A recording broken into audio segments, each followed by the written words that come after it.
teman-teman Gosudan, apa kabar semuanya teman-teman? Ketemu lagi di Gosudan Online Sharing teman-teman, yang tayang di channel YouTube-nya Go Bogor, yaitu di Go Bogor Online Service, dan juga di IGTV-nya Gosudan, yaitu di @go_student. Setiap hari Sabtu jam 3 sore teman-teman. Nah teman-teman, hari ini aku pengen membagikan firman Tuhan, yaitu tentang Allah adalah penentu, dari Amsal 16 ayat 1-9. Mari kita baca ya teman-teman. Manusia dapat menimbang-nimbang dalam hati, tetapi jawaban lidah berasal daripada Tuhan. Segala jalan orang adalah bersih menurut pandangannya sendiri, tetapi Tuhanlah yang menguji hati. Serahkanlah perbuatanmu kepada Tuhan, maka terlaksanalah segala rencanamu. Tuhan membuat segala sesuatu untuk tujuannya masing-masing, bahkan orang fasik dibuatnya untuk hari malapetaka. Setiap orang yang tinggi hati adalah kekejian bagi Tuhan. Sungguh ia tidak akan luput dari hukuman. Dengan kasih dan kesetiaan, kesalahan diampuni, karena takut akan Tuhan, orang menjauhi kejahatan. Jikalau Tuhan berkenan kepada jalan seseorang, maka musuh orang itu pun didamaikannya dengan dia. Lebih baik penghasilan sedikit disertai kebenaran daripada penghasilan banyak tanpa keadilan. Hati manusia memikir-mikirkan jalannya, tetapi Tuhanlah yang menentukan arah langkahnya. Teman-teman, setiap kita pasti memiliki rencana untuk kedepannya. Contohnya sebagai pelajar, setelah ini lulusnya kita mau kemana ya? Kita mau bekerja atau kita mau kuliah? Jika kita kuliah, kita mau kuliahnya di mana? Jurusannya apa? Nah, setiap kita pasti memiliki rencana seperti itu dengan terstruktur, detail, sesempurna mungkin. Tapi teman-teman, perlu kita sadari, perlu kita ketahui bahwa setiap apa yang kita rencanakan, dari hal yang kecil sampai hal yang besar, Tuhanlah yang menjadi penentu dalam setiap rencana kita.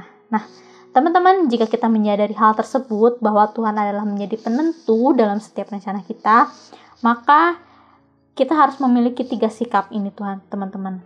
Nah, yang pertama adalah di ayat 6b. Karena takut akan Tuhan, orang menjauhi kejahatan. Yang pertama adalah takut akan Tuhan. Nah, di sini dibilang takut akan Tuhan menjauhi kejahatan. Nah, teman-teman, saya mau katakan bahwa takut akan Tuhan ini pasti kita memiliki ketaatan. Nah, ketaatan kita akan diukur dari seberapa besar prioritas utamanya Tuhan di dalam hidup kita. Apakah kita dalam segala sesuatunya melakukannya untuk menyenangkan hati Tuhan, untuk memuliakan nama Tuhan. Nah, Tuhan sebagai prioritas di dalam hidup kita enggak, teman-teman? Nah, itulah di poin pertama ini yang paling penting. Taat, teman-teman, ya. Untuk poin yang kedua yang harus kita miliki ada di ayat yang kelima. Setiap orang yang tinggi hati adalah kekejian bagi Tuhan. Sungguh ia tidak akan luput dari hukuman. Yang kedua adalah jadilah pribadi yang rendah hati, jangan sombong. Nah, teman-teman sadari bahwa setiap kita adalah manusia biasa, dan setiap apa yang ada pada kita itu adalah pemberian dari Tuhan. Semuanya Tuhan percayakan di dalam hidup kita.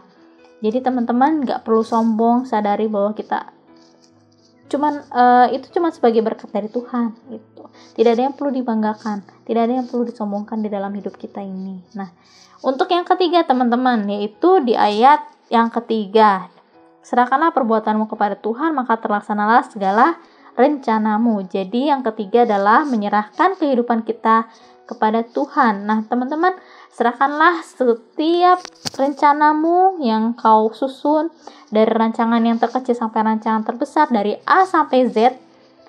Biarkan Tuhan bekerja dalam setiap rancangan-rancanganmu, karena saya akan percaya rancangan Tuhan adalah rancangan yang terbaik yang Tuhan berikan dalam hidup kita. Nah teman-teman, jadi jangan lupa ya teman-teman, bahwa Allah adalah penentu dalam setiap rencana kita. Oleh karena itu kita harus memiliki 3 sikap ini. Yang pertama adalah takut akan Tuhan.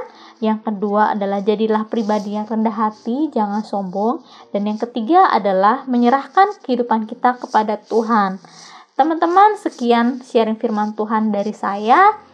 Sampai berjumpa lagi di Go Student Online Sharing minggu depan. Tuhan Yesus memberkati. God bless you.